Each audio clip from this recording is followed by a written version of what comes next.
hasil produk dari kita sendiri. Baik. Nah, ini harus perkenalkan kepada dunia. Karakter kita itu marilah kita rubah. Kalau datang tamu di sini kita hargai sebagai raja di sini. Kendala kami, saya tidak tahu perbedaannya izin ini apa. Boleh pemerintah itu bisa juga mendampingi kita mendata Iya. kita apa. Iya. Khususnya Tapanuli Utara, kami kewalahan izin, lalu kami langsung itu telepon dinas perizinan.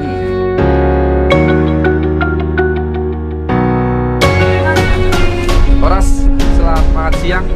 Saat ini kita berada di Pantai Pasifik, Desa Patane 4, kawasan Sokomak Pikir, di Kecamatan Porsea, Kabupaten Toba. Saya Fernando Tanggang dari Kirim Berita TV. Saat ini kita hadir bersama para serikandi perempuan-perempuan hebat di kawasan Danau Toba yang memberikan pemikirannya, hatinya, dan jiwanya bahkan untuk pengembangan UKM, usaha kecil menengah di kawasan Danau Toba. Di tengah pandemi mereka tidak pernah diam, tapi mereka tetap berusaha untuk bagaimana kawasan Danau Toba bisa mendukung usaha pemerintah, usaha masyarakat untuk percepatan ekonomi. Ada Ibu Ketua KMDT Provinsi Sumatera Utara, Ibu Eni Pasaribu, Sarjana Hukum Master Hukum, yang kesehariannya adalah seorang advokat, tapi memberikan hati dan waktunya untuk KMDT atau Komite Masyarakat Danau Toba. Kemudian ada Ibu Kepala Dinas Koperasi dan UKM Kabupaten Tapanuli Utara, Ibu Herli Sinaga, Sarjana Ekonomi, dan yang tidak lagi asing bagi kita, seorang aktivis lingkungan, tetapi juga seorang pencipta minuman-minuman dan produk-produk alami, yaitu Ibu Ratna Gultom. Semuanya apa kabar? Sehat? Sehat ya? Nah, terima kasih telah menyusulkan waktunya untuk Green Berita TV kita ngobrol-ngobrol hari ini. Ya, buat Kakak Eni Pasaribu, Kak, ini ada kegiatan stand daripada UKM di kegiatan KMDT ini. Ini kegiatannya apa sih yang sedang dilakukan saat ini oleh KMDT? Jadi tanggal 9 itu kita mengadakan rapat kerja nasional itu di Hotel Rabersa. Iya.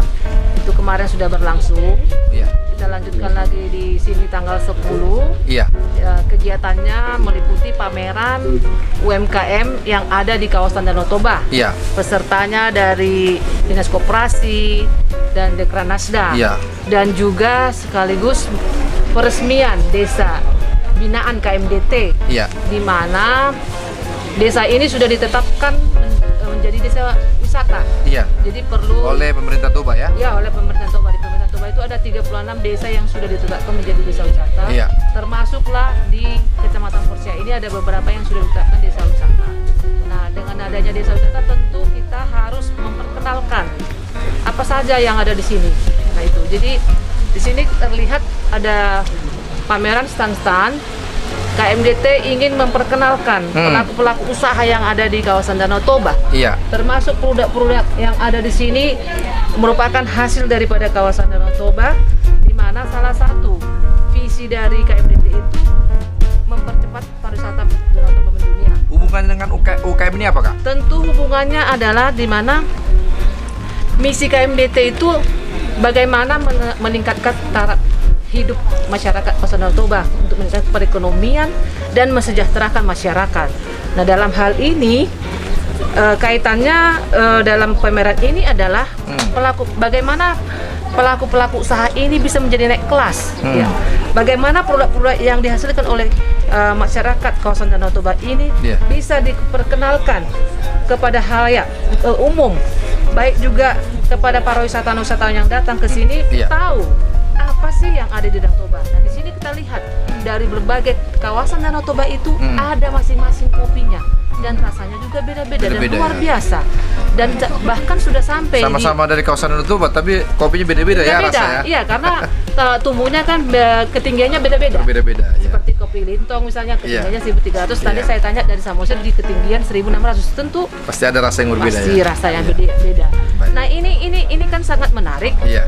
Nah, karena apapun ceritanya, kita harus mencintai hasil produk dari kita sendiri. Baik. Nah, ini harus diperkenalkan kepada dunia. Iya. Karena tujuan dari KMDT itu bagaimana pariwisata Danau Toba itu mendunia, termasuk apa yang ada di Danau Toba. Karena Danau Toba itu milik semua bangsa, bahkan milik dunia. Nah, ini harus kita perkenalkan. Baik. Nah, ini saya lihat macam-macam produknya ya Kak ya. Ada bukan hanya kopi, ada ulos, Iya, ada wine Toba ya. Iya. Ini dari Kabupaten Utara. Toban Utara. Iya. Oke. Dan ini ada wine juga ya. Brandy dari Simalumbu, asli dari Mangga Toba, kan luar biasa ini. Iya. Dan juga ada macam-macam yang lain ya. Nah, kakak kan seorang advokat nih. Ya, Pasti kalau mendampingi orang kan pasti harus tuntas ini. betul. Nah, di KMD itu juga apakah seperti itu dan bagaimana dengan waktunya? Nah, saya selaku advokat ini sebenarnya sangat menarik. Bahkan tadi saya mengunjungi stand daripada ini yang semua produk yang dihasilkan oleh Mangga. Iya. Ada wine-nya, ada cuka, bahkan ada juga peralatan Cantikan, kosmetik tapi dari kecantikan. emas, iya. Iya, bahan dasar daripada kemiri. Nah, saya tanya tadi, bagaimana dengan mengenai izinnya ini? Apakah sudah didaftar? Ternyata Iya. belum. Iya. Nah, ini ada salah satu tadi saya pikir ini ada kendala di pada pelaku usaha ini. Iya. Bagaimana supaya ini bisa Iya. dipasarkan keluar ya? Tentu kan ada yang harus dilalui Iya. mulai dari perizinan proses-proses itu harus dilalui. Apakah KMDT akan punya niat untuk melakukan pendampingan, membantu para pelaku UMKM ini soal izin-izinnya? Nah itu, jadi karena ini sudah hadir di sini, kita tadi menanyakan apa sih kendala yang dialami para Iya. pelaku usaha, Iya. termasuklah itu tadi kendala yang dialami. Tentu ini merupakan daripada tugas KMDT juga, Iya. bagaimana untuk bisa melakukan pendampingan, Iya. sehingga produk-produk yang dihasilkan oleh kawasan Danau Toba ini bisa masuk ke dunia ke luar, di dalam negeri, baik pun ke luar negeri, Baik. gitu. Baik, terima kasih Kak Eni. Kita langsung ke pelakunya dulu. Itu Ratna Gultum. Nah, ini tadi disinggung persoalan izin dan itu pernah kita sampaikan di beberapa forum. Nah, bagaimana sih sebenarnya itu? Terima kasih. Saya Ratna Gultum dari UKM dari Samosir. Jadi saya sebenarnya mewakili ya, bukan hanya saya pribadi, tapi kami dari keseluruhan. Iya. Kita memang ada masalah dengan ketidaktahuan mungkin, atau kita tidak tahu izin-izin apa saja yang bisa kita buatkan untuk produk ini. Iya. Nah, saya sebagai petani dan juga nelayan punya beberapa produk yang bisa kita buatkan itu dari hasil kebun. Jadi Iya. saya hanya tahu membuatkan solusi apa yang kita buat dari produk yang ada di sekitar kita. Contoh, kita ada mangga itu produk apa yang bisa kita buatkan? Ternyata bermacam-macam bisa ya? Ada macam-macam. Nah, aku Iya, buatkan. iya. Itu ada wine mangga, cuka mangga, slim mangga, Iya. ada hand sanitizer dari Nah. mangga, ada Iya. brandy dari mangga. Iya. Nah, sesudah mangga ini kita juga ada banyak kemiri. Kemiri. Nah, kemiri ini kita buatkan menjadi minyak. Sesudah dia jadi minyak, ada sedimennya itu bisa luluran. Untuk kulitnya juga ada menjadi bara api untuk membuat sauna, Iya. seperti itu. Jadi ada kita membuatkan untuk Thank you. no waste, zero waste, seperti Iya. itu ya. Yang saya tahu adalah membuat produknya. Oke. Membuat produknya. Nah, untuk izin-izinnya, kira-kira kendala kami, saya tidak tahu perbedaannya izin ini apa gitu loh. Jadi sebenarnya aku lebih simpel, boleh pemerintah itu bisa juga mendampingi kita, mendata Iya. kita apa, Iya. dan dia bilang ini yang mau diurus izin ini ke sini, Iya. izin ini ke sini. Saya Oh. cuma memproduksi. Memproduksi. Saya belajar dari YouTube, dari cari orang untuk mengajari saya dan juga tentang- dari alam ya. dari banyak produk ini. Iya. Tapi untuk membuatkan izin-izinnya itu kesulitan sekali. Sulitan Karena persoalan ternyata izinnya. Dari wine berbeda, Iya. dari hand sanitizer berbeda. Iya. Nah, yang pasti kami semua pelaku UMKM di Samosir kita punya namanya izin usaha NIP. Iya. NIB. NIB. Kita semua sudah punya NIB. Iya. Nah, sesudah punya NIB ini, Iya.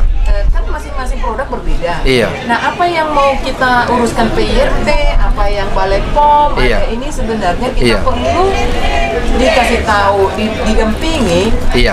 Sebagai petani, Iya. saya kurang mengerti tentang regulasi, Iya. tentang perizinan. Tapi bantulah kami untuk itu. Nah, kita juga punya target, bukan hanya menjual lokal, Iya. walaupun ini kemiri ya, bukan Iya. hanya lokal, karena yang dibutuhkan ini sampai ke luar negeri, karena Iya. ini ternyata bahan kosmetik. Iya. Dan sekarang kita diminta dari Amerika, dari UK, Iya. kita produk dari kemiri ini. Iya. Nah, bagaimana kita mau menjual itu kalau tidak ada izinnya? Kalau Nah, tidak difasilitasi oleh pemerintah di kabupaten kita ini ya. karena saya tidak tahu, yang Iya. tahunya saya membuat proses Memproduksi. itu. Ketika dia Iya. bilang, Ratna, mereka lihat bagaimana memproduksi, saya bikin di YouTube, dan orang customer saya dari luar itu melihat, dia bilang, wah ini saya tertarik. Iya. Saya bisa nggak terima sampai ke Amerika 2000 liter untuk tahun Wow, 2021? 2000 liter. Ya. Luar biasa. Tapi saya belum proses sampai sekarang. Karena Bagaimana cara persoalan proses, izin saya ya. tidak tahu bagaimana Karena di mengekspor, ekspornya bagaimana- harus ada izin itu ya. Betul. Bagaimana mengekspor? Iya, iya. Bagaimana Iya, iya, iya. lisensinya? Artinya- seperti apa? Itu kendala. Walaupun kita sebagai petani Iya. boleh, dan saya mengedukasi. Iya. Saya Pak mengedukasi desa ke desa Ya. untuk Melakukan itu. membuatkan Iya. produk ini. Karena Ya kan? karena kebutuhan yang sangat banyak ya. Ya, dan hanya mengedukasi Pak bagaimana membuat produk. Saya tidak mengedukasi bagaimana membuat izin. Izin. Ya kan? Nah, iya, iya, kira-kira iya. kendalanya Jadi- ke siapa kami mengurus Baik, izin ini? baik. Jadi Ibu Ratna siap untuk memproduksi sebanyak mungkin, tapi persoalannya izinnya yang tidak ada. Dan menjual, saya Dan siap untuk menjual. menjual juga. Ya. Tapi persoalannya sudah banyak permintaan dari luar. Bagaimana kita mengekspor kalau ternyata izinnya tidak ada, mana bisa diekspor kan? Begitulah. Jadi artinya bagaimana untuk pemerintah melakukan fasilitasi untuk ini ya. Tapi waktu itu saya bawa ke Balai POM, Iya. ke Bali ya. Saya Iya. bawa semua produk saya ini, tapi tidak ada tanggapan mereka, ini produknya kurang bagus nih, ininya ini kurang bagus nih. Tidak ada tanggapan? Tidak bisa ini, tidak bisa ini. Oh. Harus begini, tidak Oh. ada. Baik. Terima kasih Bu Ratna, semua masukan dari pelaku yang sangat luar biasa. Nah, Ito Borusinaga, Kepala Dinas Koperasi dan UKM sudah mendengar apa yang jadi persoalan. Tentunya binaan Ibu juga pasti ada persoalan. Boleh disampaikan persoalan-persoalan yang lain dan apa solusi yang diharapkan Ibu selaku birokrat di pemerintah kabupaten maupun kepada pemerintah RI-nya. Terima kasih atas kesempatan ini ya.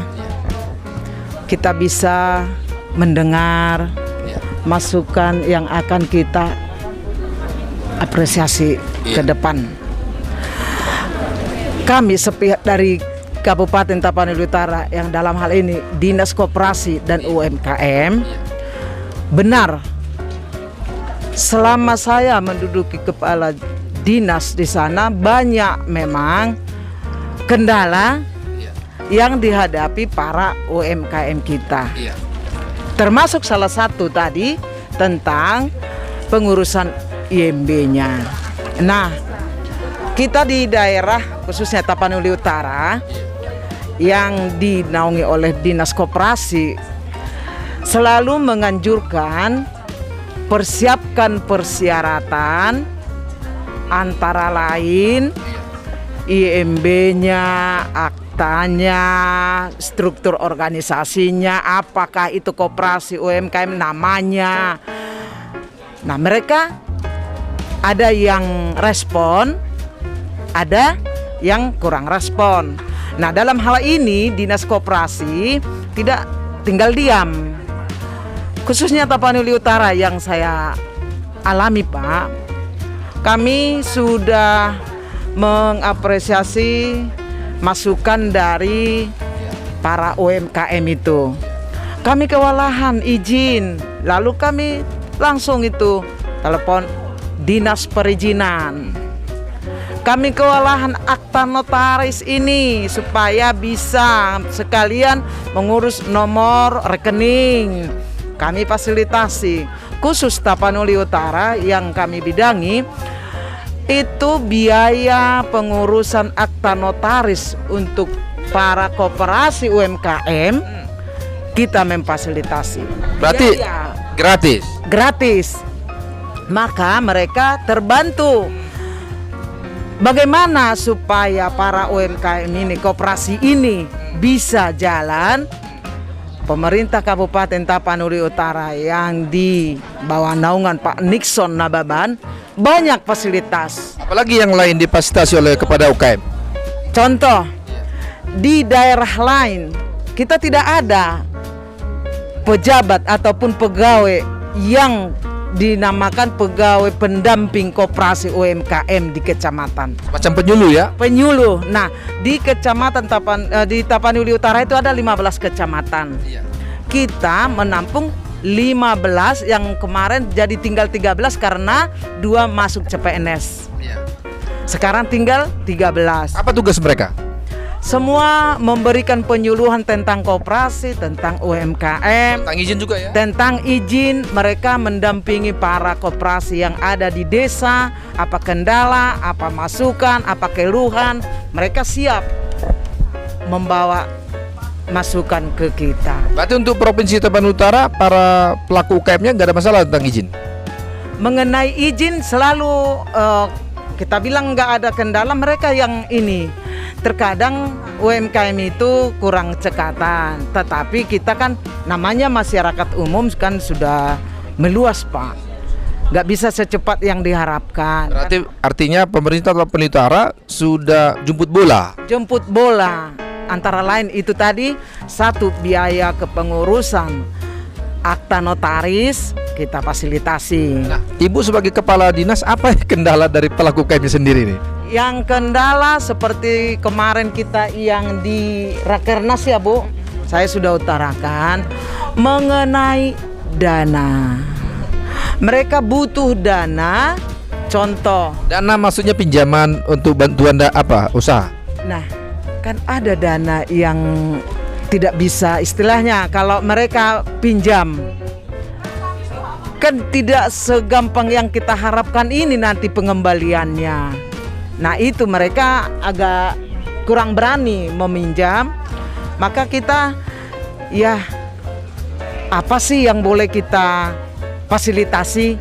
Maka kami dari pihak Dinas Koperasi mencari seperti yang semalam kemarin yang di Labersa, saya mohon bantuan dari kementerian, apakah itu dana, apakah itu barang, contohnya benang atau bentuk uang, supaya para UMKM ini bisa terbantu. Itu. Ibu sebagai pemerintah kabupaten, apa harapan Ibu kepada pemerintah RI untuk percepatan usaha kecil menengah di kawasan Danau Toba ini? Seperti UMKM Tapanuli Utara, kami mengharapkan supaya betul-betul ada perhatian yang dari pemerintah pusat, provinsi, daerah. Kami sudah siapnya, Tapanuli Utara sesuai dengan anggaran sudah kami membuat perhatian, hanya kita menunggu bantuan dan sudah kita jejaki, namun ya belum semaksimal mungkin hasilnya. Para UMKM petenun lah. Dulu yang di Tapanuli Utara itu pakai kimia pengecatan. Nah sekarang dari UMKM Tapanuli Utara kita alihkan menjadi pewarnaan alam. Nah mereka tidak bisa secantik yang dari pakai ukuran-ukuran tentang warna. Artinya harus ada dibantu mesin setelan ya? Warna apa? Setelan-setelan. Contohnya Harus ada mesin itu ya? ada ini sekilo, contoh ini sekilo. Jadi nanti apabila keluar hasilnya yang pertama, kedua ada pemohon lagi, kami butuh dong Bu yang warna ini. Contoh dibawa lah yang satu yang sudah selesai. Petenun susah. Main ukur-ukuran macam mana dia? Karena nggak ada ukurannya yang pertama. Jadi sehingga ada agak coklat lah, ada agak kurang. Nah, jadi semalam itu sudah kita sampaikan, tolong karena ini semakin meningkat permohonan khususnya di kawasan Danau Toba. Jadi kami dari pihak Dinas Koperasi dalam hal ini sampai sekarang tetap mendampingi para UMKM ini. Terakhir mungkin dari KMDT mewakili keseluruhan, apa program yang paling dekat yang akan dilakukan untuk memastikan teman-teman UKM ini bisa lebih bertumbuh lagi? Baik, jadi salah satu program kita ya tadi sudah jelas kita akan melakukan pendampingan. Nah ini kita sudah dengan ada kegiatan ini kita tahu permasalahan apa yang dialami oleh para UKM, termasuk tadi perizinan tadi kita akan upayakan untuk melakukan pendampingan agar itu bisa terwujud ya. Kemudian juga ada MOU dengan pihak bank dan kemarin juga sudah ada dibantu masyarakat melalui KUR atas MOU dengan BNI dan hari ini juga ada dibagikan KUR kepada masyarakat. Ini salah satu untuk membantu para pelaku usaha untuk membangun usahanya lebih meningkat lagi. Tadi juga ada saya dengar juga keluhan daripada Dinas Koperasi masalah modal. Nah ini kita akan tampung karena terus terang kenapa kita ini dahulukan ini masalah permodalan mengenai KUR ini salah satu kendala yang dialami para pelaku usaha untuk menyiapkan modalnya. Jadi kami siap untuk memfasilitasi apa yang dialami para pelaku usaha di sini termasuk permodalan, baik juga pendampingan dalam hal perizinan, termasuk juga untuk promosi nanti. Ke depan ini kita akan ada website, kita akan promosikan siapa pelaku usaha di sini, kita akan bantu mempromosikan pelaku usaha sehingga dikenal umum baik dalam negeri dan luar negeri. Mereka bisa mencari apa sih yang ada di Danau Toba, di mana tempatnya, apa saja itu produk-produknya, sehingga gampang dicari sesuai dengan kebutuhan mereka tentunya yang ada di kawasan Danau Toba ini. Kenapa lahir ini KMDT ini? Nah ini salah satu tujuan kita agar kita bisa mendorong pemerintah untuk memenuhi kebutuhan daripada para pelaku usaha yang ada di kawasan Danau Toba, termasuk peningkatan pariwisata, bagaimana meningkatkan taraf hidup perekonomian masyarakat. Nah banyak sebenarnya hal-hal yang dialami oleh pelaku-pelaku usaha di sini dan juga termasuk mengenai lingkungan. Kita lihat juga sekarang di sini makin maraknya jaring apung ini juga sangat mengganggu kesehatan masyarakat. Airnya juga tidak bisa lagi kita mandi nikmati. Kadang-kadang masyarakat juga menggunakan itu jadi air minum. Nah ini sangat membahayakan. Jadi kita berharap pemerintah serius ke depan ini dan kami siap bekerja sama bersinergi dengan pemerintah untuk mewujudkan visi misi KMDT dan juga visi misi yang sejalan dengan Presiden Joko Widodo tentunya. Kami menghimbau juga kepada masyarakat untuk sadar wisata, misalnya dalam hal untuk berbisnis berjualan, tolong supaya timbangannya yang pas. Ya, jangan orang sekali beli jadi kecewa. Itu satu contoh. Bagaimana misalnya turis itu supaya aman di sini apabila bertanya di mana tempat ini, tolong supaya dengan santun untuk menjawab. Ini juga perlu karakter kita itu, marilah kita rubah. Kalau datang tamu di sini kita hargai sebagai raja di sini. Tamu itu sebagai raja. Itu harapan kita juga. Nah, ini mungkin terakhir dari saya untuk mengapresiasi juga dengan acara ini, kita juga untuk ke depan supaya lebih maju kita membuatkan festival mangga di Selimalombu dalam waktu dekat karena sudah musim mangga. Jadi silakan nanti semua peserta juga semua masyarakat datang untuk melihat festival mangga dan di situ ada banyak nanti perlombaan-perlombaan dan juga kuliner semua dari mangga. Baik, terima kasih pada narasumber kita hari ini, Ibu Sinaga dari Dinas Koperasi dan UKM Tapanuli Utara dan Ketua DPW KMDT ya, Ibu Eni Pasaribu, Sarjana Hukum, Master Hukum, dan juga pelaku UMKM yang luar biasa juga aktif lingkungan dari kawasan Samosir, yaitu Ibu Ratna Uli Borgultum. Demikian tadi wawancara kita bersama para buruh Batak Nauli yang memberikan hati pemikirannya untuk pengembangan UKM di kawasan Danau Toba.